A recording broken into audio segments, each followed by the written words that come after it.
We're located, I'll just go like 9.5 miles northeast of Java, which be equivalent from, if you're coming from Aberdeen, it'd be 85 miles northwest of Aberdeen. I'm actually the 5th generation on this farm, on the family farm right here. My great-grandparents homesteaded this, and we've always been on the farm here. So we're running about 1,000 head of feedlot calves, and we calve out about 450 cows. And we farm approximately about 1,800 acres of farm ground that we farm, and the rest is mainly pasture and hay ground, which is approximately about 5,000 acres. Oh yeah, my dad still farms. When I had this accident, he just had a hernia surgery. He wasn't supposed to be lifting nothing. When this accident happened, he thought he had to help out a lot. So he was out here overdoing what he was supposed to doing, so his mesh broke away. And so now he had to go in and have stomach hernia surgery where they took stomach muscles and put it across. So now he's laid up for another 10 weeks.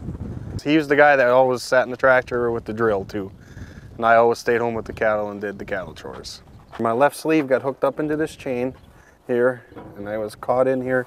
I went to grab my sleeve out with my right hand, and I got caught up into this chain.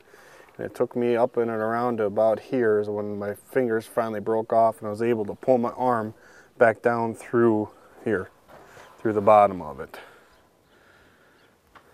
Okay, so that shield was kind of... Yeah, this was a Mickey Mouse shield. Don't have it hooked up right.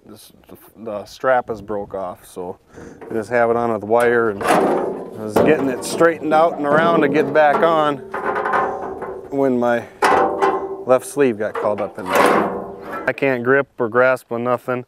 I can run my joystick and my loader.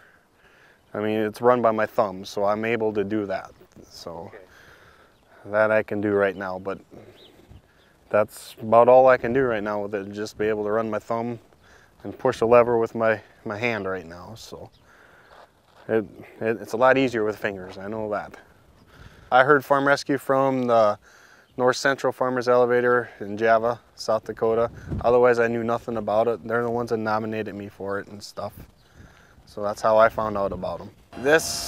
Having somebody to come in and put my crop in is very hard for me, because I'm a guy that's wants to take pride of what I do and not have somebody else come in and do it for me. I'm a guy that likes to go out, put my own crop in, watch it grow, to harvest it, and do everything. That way if something does go wrong, it's my fault, it's not somebody else's fault. And this has been hard for me, having somebody else come in and put my crop out for me.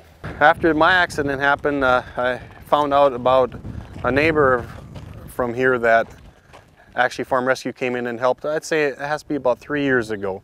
His name was Justin Metzger. He had a tornado go through and wipe his whole farm out. Justin said, he told me about Bill. Bill is a wonderful man. He says that guy is a really good guy, and he says easy to talk to, well-managed guy. He says they come in, they do the work, they're wonderful people. He says have them do it if they're willing to do it. He says it's well worth it.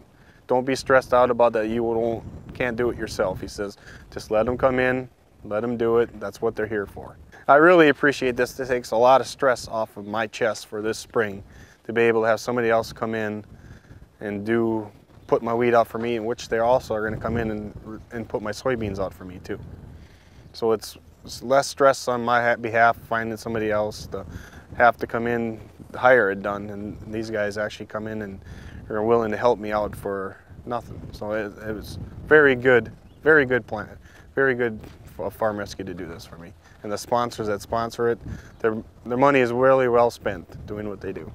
The equipment that RDO puts out here for this Farm Rescue to use is not just a cheap equipment, it's a high dollar equipment for letting volunteers come in and run it and trusting them guys to run it, to come out and help us farmers that's been injured to be able to put our crops out for them. I mean, it's huge, huge. The volunteers that are out here helping me put my crop in are well capable of running that machinery. They know what they're doing.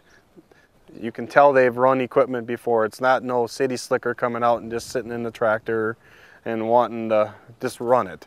They know what they're doing, they know what to watch for. They're doing a very good job.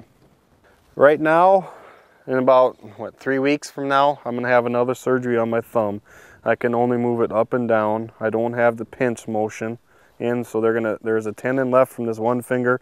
They're gonna take out and attach to my thumb to give me to be able to pinch with it. And after that surgery, they're gonna do some liposuction on the skin graft that they took off from my leg to make it more even with my hand, because they have extra fatty tissue in here right now to help protect it. So they're going to do liposuction on it to get it down more even so a prosthesis can fit over the top of it, which will be run by my wrist. As I move my wrist, the fingers are going to close and grip around the steering wheel, controls in the tractor, to help me be able to run and do my family farm the way I'm capable of wanting to run it. So.